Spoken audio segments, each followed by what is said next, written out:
음성을 듣는 방법.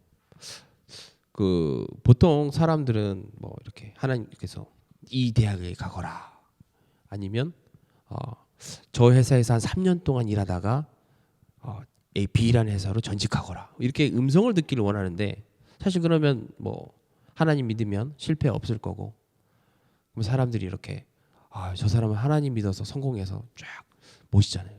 근데 저 하나님 그렇게 안 해주시잖아요. 좀 실패하기도 하고, 이게 하나님의 음성인가 했는데 실패하기도 하고. 근데 뭐 일반 사람들은 하나님의 음성을 듣는 방법은 뭐 틀릴 수도 있는데, 또 이렇게 목사님 같이 한국에 계시다가 갑자기 이렇게 일본으로 오시거나 아니면 미국을 가시거나, 이렇게 헌신하신 분들은 또 삶이 정말 많이 바뀌지 않습니까?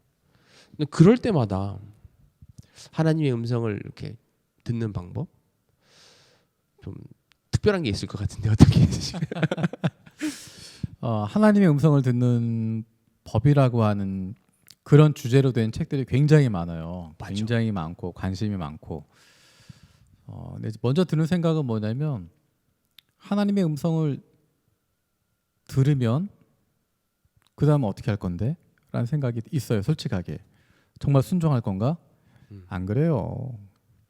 하나님 말씀 들어도 순종 안 합니다. 하나님 말씀 들어도 순종 안 하고, 내 마음에 안 들면 순종 안 해요. 그리고 그거를 잘못 들었다고 생각하고, 이거는 뭐 인간의 생각이야, 자기가 그렇게 정리해야지, 하나님의 말씀을 음성을 들었다고 순종하고 가는 그런 건 아닙니다. 그렇게 할 정도라 그러면 어떤 상황에서도 하나님 음성에 순종할 수 있는 사람이 하나님 음성을 들었을 때 순종하는 거지, 하나님 음성 들었다고 순종하게 되는 거는 기본적으로 아닌 것 같아요. 조금 전에 이야기했던 것처럼 예를 들어서 뭐 어느 대학으로 가라, 그렇게 하시면 그게 하나님 뜻이구나 그러고 갔는데, 그러면 가서 그 다음 뭘 어떻게 할지, 그럼 어느 과목을 들어라, 네네네. 뭐 어느 교수를 만나라, 오늘 점심은 어디서 먹어라, 그럼 뭐 어디서 누구를 또 만나라, 그런 식으로 다 일일이 얘기하시지는 않는단 말이에요. 그럼 어떻게 할 거예요? 하나님의 뜻을 모르니까 당장 점심을 뭘 먹어야 될지 뭐 그렇게 되나요? 그 대학을 가도 그 다음에 내가 결정해야 될 부분이 계속 놓여 있는데, 사실은 내가 정말 하고 싶은 부분을, 하고 싶은 거를 하나님의 음성이라는 핑계로 하고 싶은 거예요.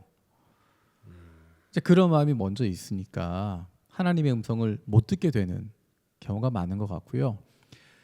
일반적으로 이야기했을 때 이건 하나님이 나에게 이렇게 말씀하셨다, 일반적으로 하나님이 나에게 이렇게 말씀하셨다라고 쉽게 이야기하는 분들 같은 경우는 경솔한 경우가 많습니다.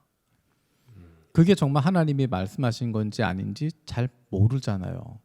모르죠. 자기 욕심에 의해서 그렇게 막 판단할 경우가 있는데, 그래서 하나님 음성을 들으려고 하고 순종하려고 하는 사람, 더 잘 표현하면 순종하려고 하는 사람들은 일반적으로 이게 하나님의 인도하심인 것 같다, 내지는 이게 하나님의 뜻인 것 같다라고 표현을 하지, 나는 이런 하나님의 음성을 들었습니다, 그렇게 강하게는 그 순간에 잘 이야기 안 합니다.